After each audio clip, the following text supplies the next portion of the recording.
It's October 5th here in Seoul, and I'm Kim Dami. We begin with these stories making the headlines at this hour. Starting with South Korea's men's football team's win at the semis. The Korean squad is one step closer to snatching their third straight gold medal after beating Uzbekistan. The Tag Warriors will face Japan on Saturday in the gold medal match. And Japan will start releasing the second batch of Fukushima wastewater in the coming hour. The Tokyo Electric Power Company is confident that all is safe and good to go. The 2030 World Cup will mainly take place in Morocco, Spain, and Portugal. The global event will see games played in 6 countries across 3 continents to mark a 100-year anniversary of the first edition. The second round of Fukushima wastewater release by Japan will begin at 10:30 this morning, which is less than 2 hours from now. And again, South Korea is also sending its own team of experts to the site for monitoring. Our Bae-eun-ji reports. Despite protests from neighboring countries, including South Korea and China, Japan plans to start the discharge of a second batch of Fukushima wastewater into the sea on Thursday. Just like the first batch, a total of about 7,800 tons of water will be heading into the Pacific Ocean. The process will take 17 days, meaning around 460 tons a day will be released. To address concerns, the South Korean government announced Wednesday that it'll dispatch another team of experts from the Korea Institute of Nuclear Safety to Fukushima to monitor the release process. But it did not give further details, including when they will depart or how long they will stay in Japan. This will be the third time that South Korea is sending its own experts to Fukushima, after the 2 countries earlier agreed to have Korean experts regularly visit the IAEA field office there. Just like the previous 2 dispatches, the team will visit the IAEA field office as well as the facilities in the plant and hold video conferences with the IAEA. It'll focus on making sure that the second batch is discharged properly as originally planned by the Tokyo Electric Power Company. If all goes as planned, Japan will be discharging 2% of the wastewater stored in the Fukushima power plant by March next year. A total of 1.34 million tons of water, enough to fill 500 Olympic-sized swimming pools, will be discharged over the next 30 years. Bae-eun-ji, Arirang News. North Korea last week set in stone its expansion of nuclear forces in its constitution. And South Korea's military says the North will face the end of the regime should it use nuclear weapons. Choi Min-jung reports. Seoul's defense ministry has warned that should North Korea use its nuclear weapons, this would bring about the end of its regime. Wednesday's warning comes after Pyongyang last week enshrined its status as a nuclear power in its constitution. The ministry said South Korea's military possesses a joint Seoul-Washington readiness posture that can overwhelmingly respond to any attack from North Korea. It added such threats to peace and stability will further isolate North Korea from the international community and worsen the suffering of its people. Pyongyang's constitutional amendment stated its ambition to advance its nuclear capabilities, reinforcing that denuclearization is not up for discussion. In fact, North Korean leader Kim Jong-un vowed to accelerate nuclear weapons production to deter, quote, U.S. provocations. The regime's state-run media reported on Wednesday that North Korea's defense ministry criticized the U.S. for describing the North as a persistent threat on its new strategy on countering weapons of mass destruction. It added that the world's biggest threat from weapons of mass destruction comes from none other than the U.S. The ministry accused Washington of increasing nuclear threats, referring to the joint military drills with South Korea and the deployment of its strategic nuclear submarine near the Korean peninsula. On that note, the North Korean military pledged to counter the U.S. military tactics with the most overwhelming and sustained response strategy. Though such a response from the North is not unusual, the latest exchanges come as there are growing concerns that North Korea and Russia are pushing for an arms deal. Choi Min-jung, Arirang News.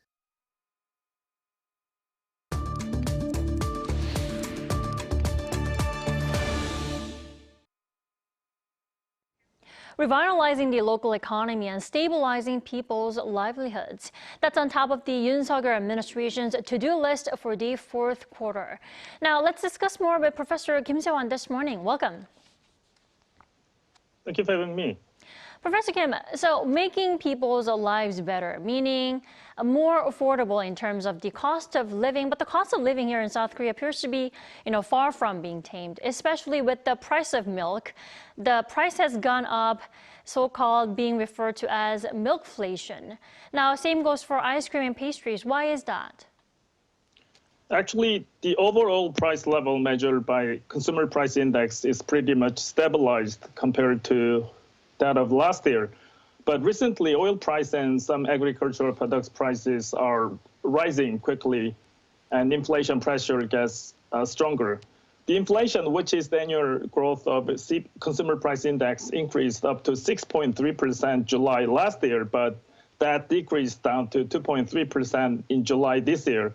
But inflation picks up again from August with 3.4% inflation. And just released last month's inflation in September was even higher with 3.7%. Particularly the price of the milk, yogurt, and other dairy products sold by Korea's largest milk seller will increase by up to 28%, which is almost 30% at convenience stores starting in October. That sparked concerns about the potential inflationary effects within dairy market. Smaller production and higher logistics costs are reasons for higher milk price. And it's not just what we eat. The subway fee here in the metropolitan area will also go up starting this Saturday, now for the first time in 8 years. Now, how big is the increase, and can we expect further hikes before the end of the year? Previously, we remember that there was a bus fare hike in August, and then the basic subway fare in Seoul metro area is supposed to rise up to 1,400 won from current 1,250 won this Saturday. It is a 12% rise in the single shot, which is big increase. Recently, the Seoul subway fee hike has been only a matter of time because Seoul's subway system suffered annual losses of 920 billion won on average from 2018. The hike is the first in 8 years, as you said, since June 2015, and it will affect those using the subway system, including myself in Greater Seoul. And that also affects the Gyeonggi province and Incheon province people's living cost. But those aged 5 or younger or 65 or older may travel through the subway system free of charge after fare hike plan. Right, the government has a long pledge to stabilize people's livelihoods, but the dairy products are going up, especially eggs and milk that we eat on a daily basis, and plus public transportation fees going up too. Now, how can the government actually work to tame the pricey cost of living? That is a tough question, but Korean inflation is much affected by foreign factors like international oil price, the war in Ukraine, and agricultural harvest in other countries like Australia and Brazil. All these are supply side factors, which is not much controlled by Korean government. But Bank of Korea can stabilize the inflation by decreasing demand through raising its key interest rate, which is 3.5% as of now. But higher interest rate is likely to worsen economic growth by hurting people's income and employment. So we can say that Korean government is under a squeezed situation between inflation and economic growth. Right, quite a tough situation there. Now, we're well into the last quarter of 2023. Can't believe we just have less than 3 months until the new year comes. But the country is still aiming for that 1.4 economic growth this year. Now, to do that, exports need to go up.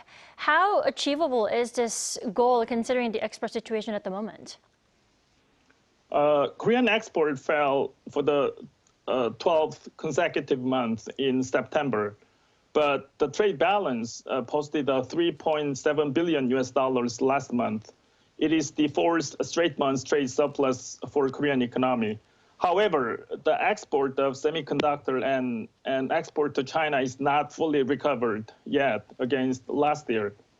Even with weaker export, Korean economy is expected to grow 1.4% this year because Korean export decline is expected to be limited by the recovery in global demands for chips from other nations and slow recovery of domestic spending and domestic investment. Right, but in the meantime, there are still great uncertainties that, considering the country's heavy trade dependency and also, like you mentioned, soaring global energy prices, right? That's true. There are lots of uncertainties ahead of Korean export and import for this year. It should be noted that one of the largest concerns are oil price. Dubai oil price is moving around $90 per barrel, which is much higher than before the COVID pandemic at $60 per barrel. Also, there is less possibility of oil price drop because oil-producing countries like Saudi Arabia and Russia are controlling production for raising oil price. As we talked about, because imports decline more than exports, Korean economy maintains trade surplus as of now, but higher oil price can make trade deficit by raising import price higher. Right. It looks like that issue will linger considering Saudi did announce that the production cuts will remain in place until the end of the year. All right, Professor Kim Se-wan, thank you so much for your insight this morning. We appreciate it. Thank you very much.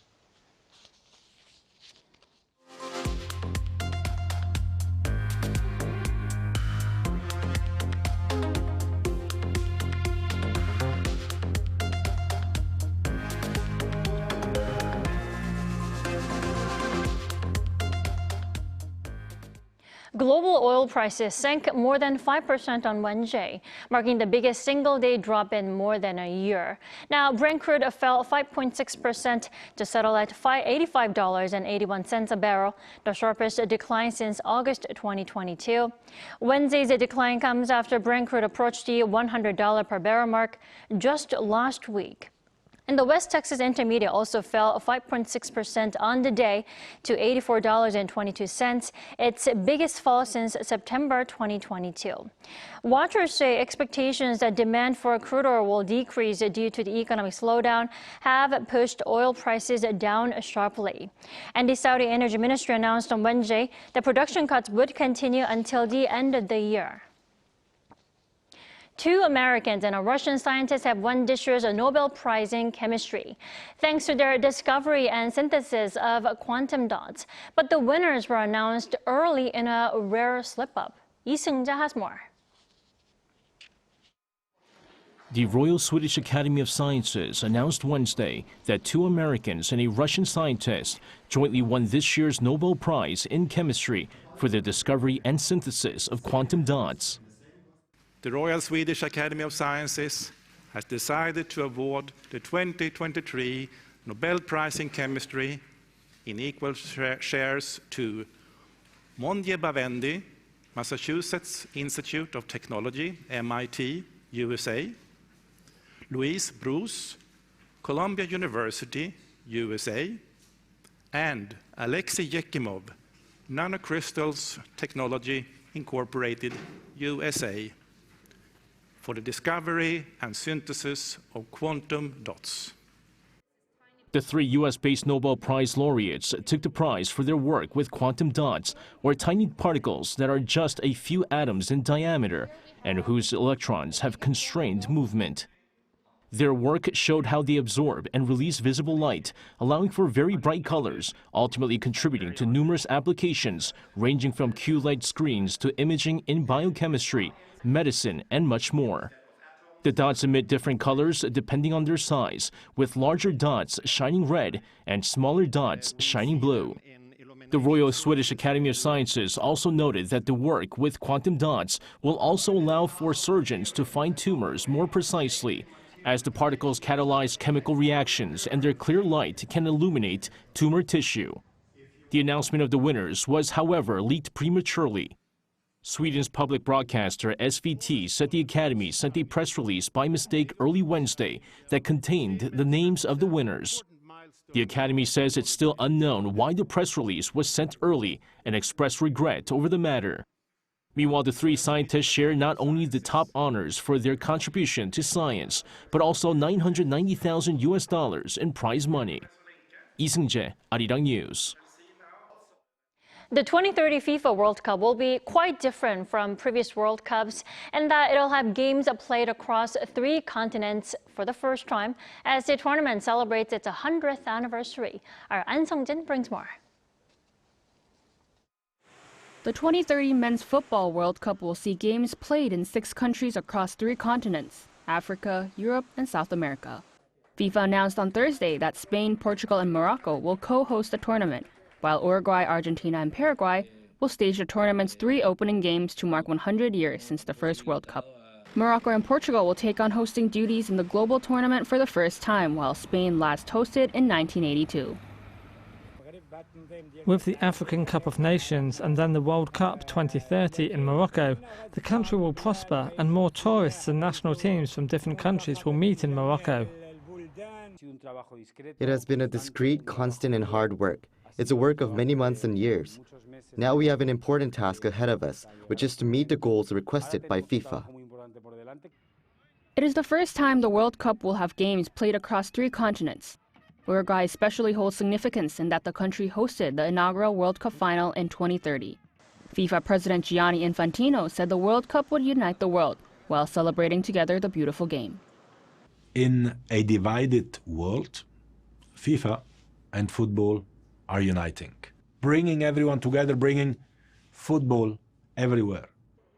All 6 host nations automatically qualify for the 48-team tournament. Formal approval is set to be given next year at a meeting of the 211 FIFA member federations. FIFA also opened the bidding to countries wishing to host the World Cup in 2034. An Sung-jin, Arirang News. Asia's biggest annual film festival, the Busan International Film Festival, is back for the 28th edition. Now, the curtains went up last night for the 10-day event. Our culture correspondent Song Yoo-jin reports from Busan. For this week and next, South Korea's southern port city Busan transforms into a dazzling hub of cinematic celebration. The annual Busan International Film Festival raised its curtains with the opening ceremony on Wednesday. Actors and filmmakers from around the world graced the red carpet at the Busan Cinema Center. So the Busan International Film Festival, BIF as it's also known, is the first international film festival here in Korea and has also become the largest in Asia. Now this year, 209 films from 69 countries have been invited for official screening. This is slightly fewer than last year, mainly due to budget constraints and internal committee issues. But this downsizing did little to dampen the festivities. Korean actor Song Kang-ho, who won the Best Actor award at last year's Cannes Film Festival, welcomed guests at the opening ceremony. Adding to the star-studded lineup was Hong Kong actor Cho Yun-fat, attending to accept the Asian Filmmaker of the Year award. For the first time in BIF history, actress Park Eun-bin took the stage as the sole host for the opening ceremony. The opening film was Because I Hate Korea by Korean filmmaker Chung Han-jae. The audience's excitement was palpable even before the ceremony began. Because I'm a big fan of Parasite. It was my first Korean movie I saw in France in a theater, and I fell in love with Korean cinema. I'm a huge fan of Chow Yun-fat's work, and I was really into Hong Kong movies last year. I can't wait to see him in person. There's a variety of cinematic highlights throughout the 10-day festival. A special program titled Korean Diasporic Cinema will shed light on Korean-American actors, directors, and films such as Minari, Searching, and Past Lives. The inaugural edition of the Asia Contents Awards and Global OTT Awards is scheduled for Sunday. Its predecessor, the Asia Contents Awards, recognized TV and streaming service content only from Asia, but this year it expanded its award coverage worldwide. So, if you're in search of a movie-filled adventure, Busan welcomes you with open arms until October 13th. Song Yoo-jin, Arirang News, Busan.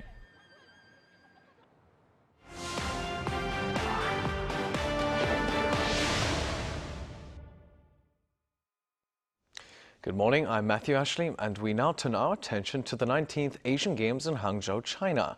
Now we begin with football, where the South Korea's men's team is 90 minutes away from winning its third straight ASEAN gold medal after beating Uzbekistan 2-1 to advance to the final. Now the Taeguk Warriors withdrew the first blood in Wednesday's semi-final with a goal by Stuttgart forward Jong Woo-young in just the first 5 minutes.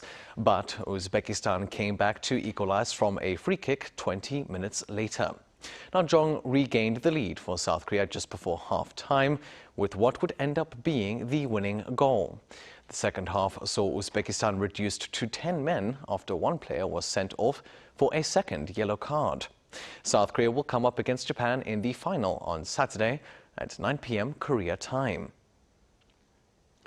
Now over to athletics, as South Korean high jumper Woo Sang-hyeok has clinched his second straight silver medal at the Asian Games.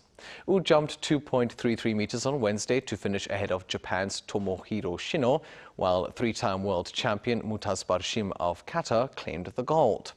Woo cleared 2.33 meters on his second attempt, but the 27-year-old failed to get past 2.37 meters.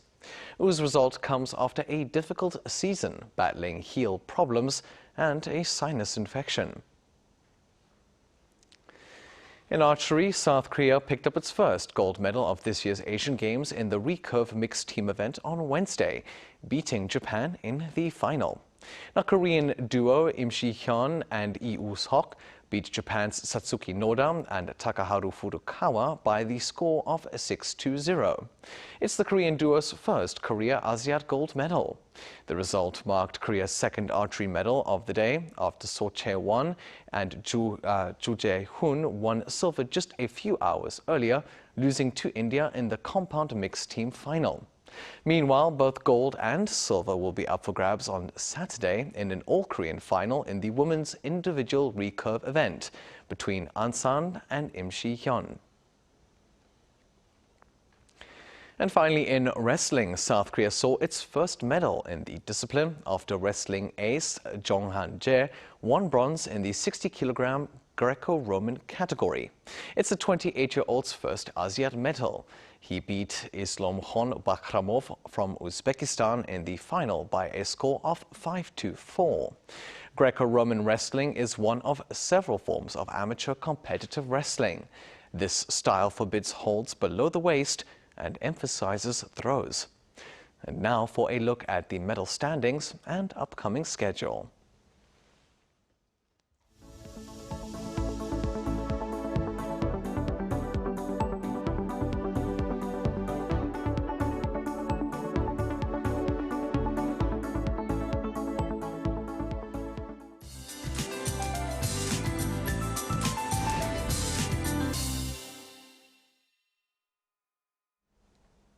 Good morning. After sudden downpours yesterday, the air has gotten even chillier. Seoul is waking up to the chilliest temperatures of the season. Daegwallyeong at about 3 degrees, dropping below the freezing mark on Seoraksan Mountain this morning. Unseasonably cool and blustery day ahead for us. Highs will also be about 4 degrees lower than yesterday. And then tomorrow we are waking up to another chilly morning. Central regions are waking up to sunny skies. Down south, seeing some clouds covering, but southern regions will notice the skies clearing as the day goes on. Seoul gets up to 19 degrees Celsius. Chuncheon, Gwangju at 20 degrees this afternoon. I mean, it was just a month ago we had frequent rain with high humidity and heat in the 30s, but it has already become dry and crisp under sunshine. This time of year can be a roller coaster. Do dress accordingly and take good care of yourself. Temperatures, though, will return to norms this weekend. That's Korea for you, and here's a look at the international weather conditions.